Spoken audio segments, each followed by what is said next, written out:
A lot of governments do not like free speech.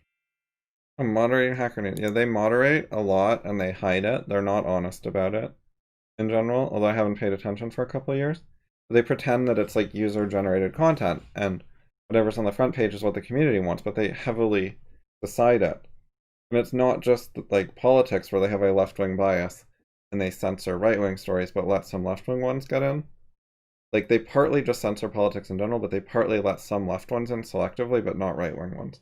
But anyways, they totally moderate and censor other stuff like daring fireball links and news stories about Apple. They like seem to have some sort of anti-Apple agenda and limit the amount of Apple-related content that gets on the front page of Hacker News. I'm not sure why, but the moderation is pervasive and controls a huge amount of what's visible there or not. And they do not advertise that. They don't tell you. They pretend that it's like Reddit's supposed to be. Like a lot of subreddits are also moderated a lot more than people realize, but there's sort of like a vision of a social news site, a user-generated news site or whatever. Oh, you have the lonely work of moderating Hacker News. See, they're focused on the conversations, like the comments, and there's certainly comment moderation, and that's often more visible. Because see, the moderation that controls the front page, there's no notes, whereas with the comment moderation, the moderators actually frequently say things like remove this comment because X or please don't do Y. And the comment moderation is somewhat better, like because it's at least more transparent. It's not transparent fully, but it's closer. It was the moderation of what links are visible on the front page that particularly offended me a lot more than the comment moderation, which was, I guess, like not particularly worse than other sites. Yeah, this guy was the moderator who took over for Paul Graham, and I had some discussions with him. He claims that he likes me and respects my intelligence and is interested in ideas and stuff. He was just too busy to actually have a serious discussion. So one of those typical people. But also he has like some lefty biases and he just wasn't honest, fully honest about the moderation stuff he was doing, and he did not want to discuss it in detail or address some of the double standards and stuff, like, explain some of the decisions that were very unreasonable. See, they do some of this, and it's often better than most forums, but some of what they do is secretly controlling what gets on the front page. By the way, I got bored of Hacker News. Like, I used to read it a lot, and I think it's partly that it got a bit repetitive. Like, the more you read it, the more repetitive it gets. But I think it also got worse. It got bigger, and it's hard to control and keep it the same over time. Yeah, when I was there, SJW cesspool would be unfair. It wasn't like that lefty. It was certainly left-leaning, especially the people in charge, but there were certainly some who you could call alt-right or libertarian or something who were there and were not typically getting banned or heavily moderated. Although, occasionally getting banned. Like, I got several accounts banned by Paul Graham before Gackle was the moderator, just for posting, like, debate comments, basically. Some of it wasn't even like right-wing stuff. It was like, I think, arguing about parenting or some other stuff. People just got offended by non-mainstream ideas taken seriously and like argued at length. And like the comment threads just fall off the front page after like a day anyway, so I don't know why they got so bent out of shape about it. Like, the system is supposed to put the more popular content on top. Both the thread itself and the comments get sorted by votes. And then they also have nesting. So, like, what is the harm of writing a highly nested comment? Because, like, they get mad at you for being persistent and posting too much. But if all your posts are under the same parent comment, they're all just nested underneath the same thing. Like, if that is in the way, and it usually wasn't, it's often towards the bottom because you get a few downvotes because you annoy some people for disagreeing with their values. But anyways, if you're just posting filed comments to your own discussion down at the bottom of the page, like, I don't understand the problem. And if that actually does clutter the page, which I don't think it does, that's a UI problem. Like, you should make the website better designed so that people can post all the comments they want without it being in the way, which is what like the voting and the sorting is supposed to do. Anyway, the site is very biased towards the sort of smart young person archetype who's not as smart as people think they are, but they're kind of smart in some ways. And like Gackle is representative of that, sort of like you'd find on Less Wrong. And he shapes the site around his values, which are kind of copying Paul Graham and what Paul Graham would want. By the way, I don't think I can talk about this stuff this much without mentioning that Paul Graham is an anti-Semite. I've blogged about that, and that's part of the moderation policy. Quite a thin skin, like, you shouldn't be that scared of online comments to be in that kind of job. Or maybe you should, maybe you need to, like, empathize with the mainstream people who are scared of online comments so you can moderate to pander to them instead of the people who actually post much. Like, the best people who post the good content don't think that way. Or they tend not to, at least. Like, maybe some of them do because people have weaknesses, but like, that type of thinking can't be that common with the best people because they're actually doing something right. And they're where, like, most of the good content comes from. So if you pander to primarily, like, the readers instead of the content creators, you're not going to get them to post a lot of good stuff because they don't have good things to say. This is an unreasonable thing. Being on the same side as a bad group does not mean that you're wrong necessarily. Like, the KKK can be right occasionally, like, or on the correct side of an issue occasionally. Like, if the KKK was in favor of building a southern border wall, which I guess they probably would be, that doesn't mean we shouldn't build a southern border wall. And you could certainly find some bad people who are in favor of not building the wall. So you can't decide this way. It's not a way of making decisions. Like, there's certainly Antifa thugs who are violent criminals who don't want a border wall built.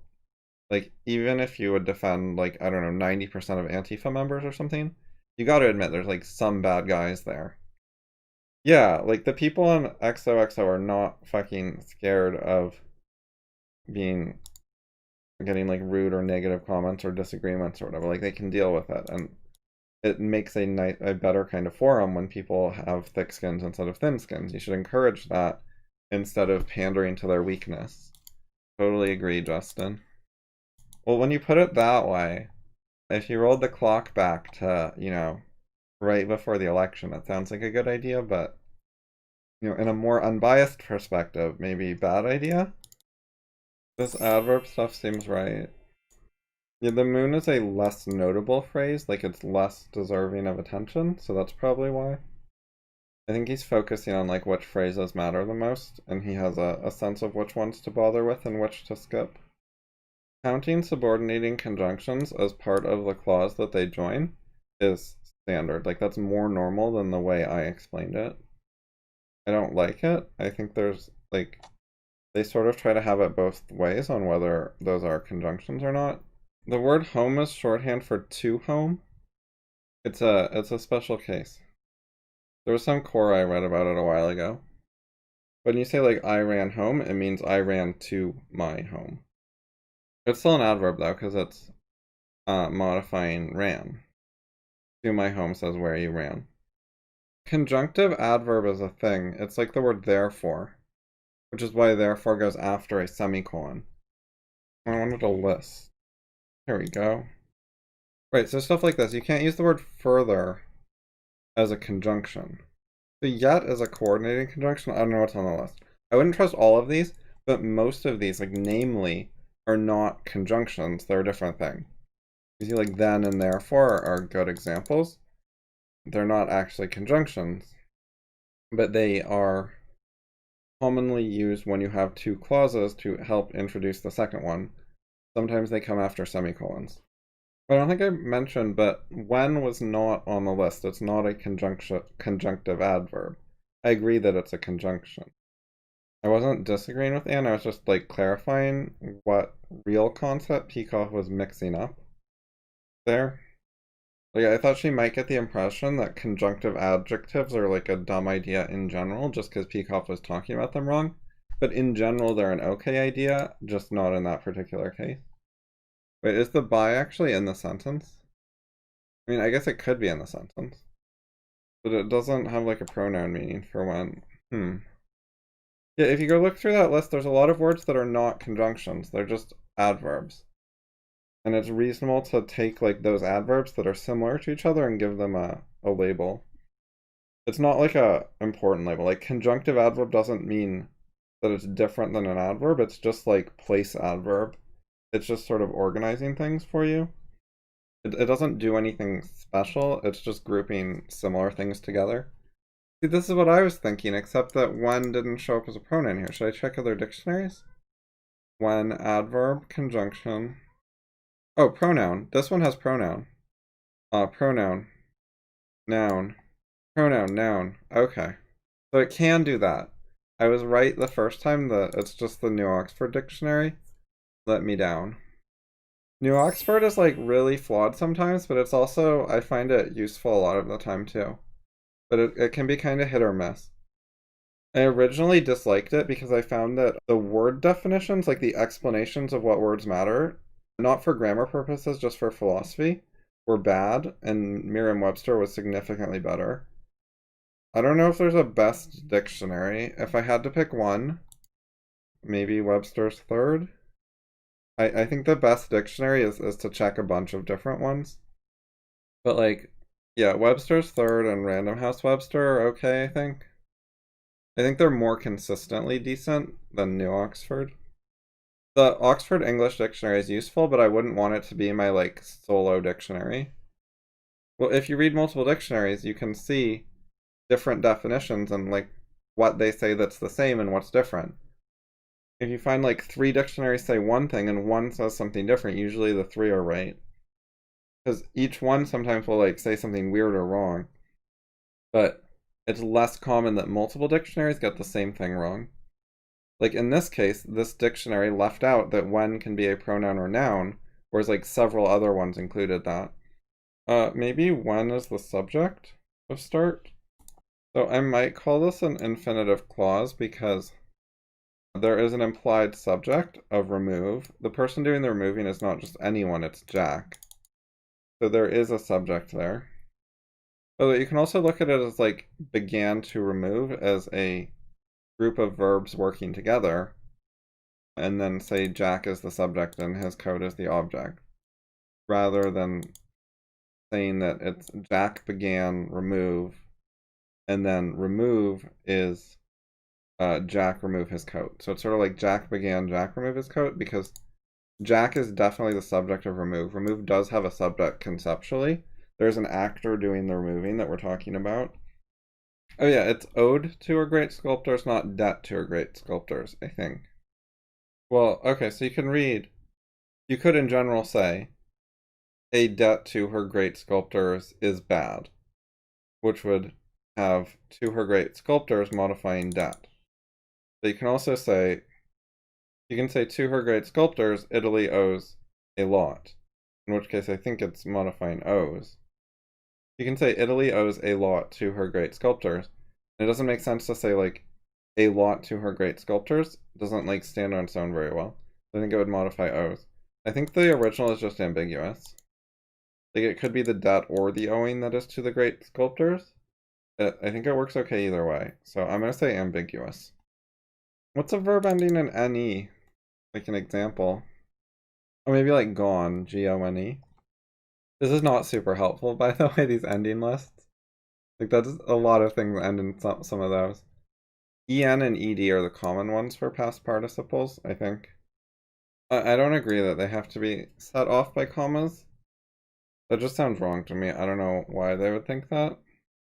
Justin, we standardized putting infinitives after verbs in certain usages or places or whatever so much that it's sort of like its own tense or like standard construct that just has a meaning, I think.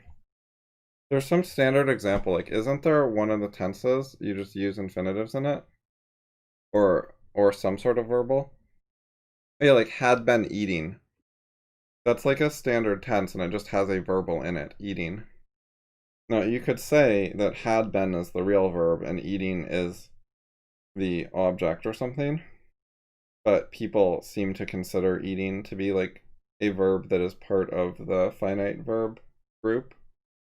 It was too much, he was like guiding people to do what he wanted, it was like fake thinking for yourself, because he didn't actually want you to think for yourself, but he was like pretending that you were, basically.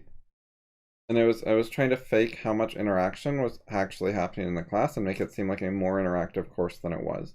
I do not like the fakeness, and I do not like the way it pressures people. Like if no one's talking, he'll sometimes up the pressure until someone says something. And even if no one says anything and then he gives the answer, people feel bad. Like they got pressured and then they cowered, and they didn't do it, and then he gave up, and then they think they're all bad. And so it makes people feel bad, and if you're a teacher giving a course, you should not be making your students feel bad. Especially not in a lecture, because a lecture is one too many. And so it should just be generic stuff that's not going to hurt anyone that, is useful to people. Like it shouldn't be personally pressuring them individually. You should just be commenting impersonally in general in a lecture, and don't pretend you're having like a direct interaction with people. Like a lecture is kind of like a blog post. And while people sometimes get mad about blog posts when they disagree with them a bunch, like they don't take it too personally in general. If you want to be criticizing a person like personally and directly and relating it to them, you should be in more of like a one-on-one scenario or something close to that, so that you can actually customize what you're saying and address their questions and like actually help them with what you're saying. But you don't want to give them like hard personal criticism in a one-to-many lecture where they're not actually going to get personal help dealing with it. I like speedrunning info channels that do like sort of summaries of speedrunning stuff, like R White Goose and Apollo Legend and Easyscape. And there's a couple more that I've got notifications for. Of course it should be allowed. Like this is any percent, and then you make an any percent no debug menu category for the old run. Like it's definitely worth a category split when you change the run so fundamentally, but it has to be a run, and it's like the real any percent. Even if it's going to be less popular than the old run, it should still count. Like arbitrary code execution is legitimate, where you can literally like code anything you want into games. That counts as an any percent run. If you can break the game so you get total control over it, there's no reason you can't do that other than a category restriction. So this is no worse than arbitrary code execution. I don't know if he's that dumb or he just really wanted controversy, like, because I can see how he'll get attention by suggesting it's not legitimate and whatever and trying to start an argument about it. But I do not think that for like a veteran of the speedrun community, that was actually a reasonable thing to say, that it would like actually not count. Anyway, they totally allow bugs like this, like with a similar kind of effect in other games like Castlevania and Zelda 1. They get their own category, they're not the standard category in general, but there's nothing wrong with them. It's just like how in Link to the Past, the real any percent run is glitching out of bounds with exploration glitch and running to the end of the game. And it only takes a couple minutes. And it's not a good run and it's not popular, but it's, it is a run. It's not illegal, it's just a different category no one cares about. My experience in school, and I know a lot of other people's as well, was that the classes that were actually useful were more of the exception than the general status quo. Especially later in school, like middle school and high school, as opposed to like in like third grade or something. It's like you're still learning to read, so like the reading classes are useful. It's sort of like, and they're teaching you like basic arithmetic. When they're doing the more basic stuff, they have a better shot at being useful, and the more they get into advanced stuff, the harder it is for them to say stuff that's actually useful to you and related to your problem situation. Like the older you get, the less you have a generic problem situation, and the more complicated the material is, so it takes more intelligence for the teacher to deal with it. I started studying grammar because I wanted to understand grammar, because I communicate with people in natural languages. I write them and other people write them, and I wanted to explain grammar because other people get confused by sentences. And I did too much stuff intuitively, which was working okay for me because I had really good intuitions, although I still got some grammar stuff wrong. But in general, it wasn't causing me problems in my discussions that I was not perfect at grammar. But it was causing other people problems, so I wanted to understand that better. And so I can better argue or explain my case when I'm trying to point out grammar errors, because I know what's going on in words more instead of just intuitions. And I wanted to look into stuff other people can learn and get better at so they can make progress and get unstuck. I'm reasonably satisfied with how much I learned about grammar. It wasn't like a huge project. But other people are still studying it, so I like generally review what they're doing because it's interesting to me to see people's attempts to learn stuff that I know about so I can like see how it's working. And this is someone trying to learn using my educational material, so I'm getting like feedback on what confuses them and what they understand and stuff. Formal language is like we don't know how to do enough with them to say have a philosophy discussion. Like they're just too limited. Oh yeah, opinions on food. I think that standard nutrition advice is largely crap, and like eating organic or whatever is largely crap. I think people are way overly concerned about eating fruits and vegetables or whatever when they do it on a daily basis. Like I don't agree with balancing your meals daily because like vitamins last in your system for a while. So if you balance your meals like weekly, it works for most stuff. There's probably a couple exceptions, but some people try to balance what they eat on like a meal by meal basis, not even a daily basis. So it's kind of ridiculous. And for a lot of people, if they just sort of eat naturally, they'll be fine. They'll eat some veggies sometimes or whatever. There are people who wouldn't do that, but a lot of people don't really need to worry about it and force themselves to change their diet. People try to be like really perfectionist about it, but like they don't know in detail what will have what effect. So as long as you just eat like a little bit well-rounded diet, you'll probably be fine. And don't overeat though. Like don't eat when you're not hungry, I think. You don't want to be deprived. You don't want to like hate your diet. You don't want to be putting a bunch of willpower into it. You don't want a diet that like sucks and distracts you. You want to be happy and enjoy life. So don't overeat, have some variety, and you'll probably be fine if you're not too poor and live in a developed country and whatever. I think a lot of people eat based on like cultural associations with food, like what is a high status food or whatever. Some people just like only eat based on budget, sort of. I think it's a good sign if there's some variety in the price points of what you eat. Like if you eat nothing that's really cheap, there's probably something going on there. Like a psychological thing that's not really about the food.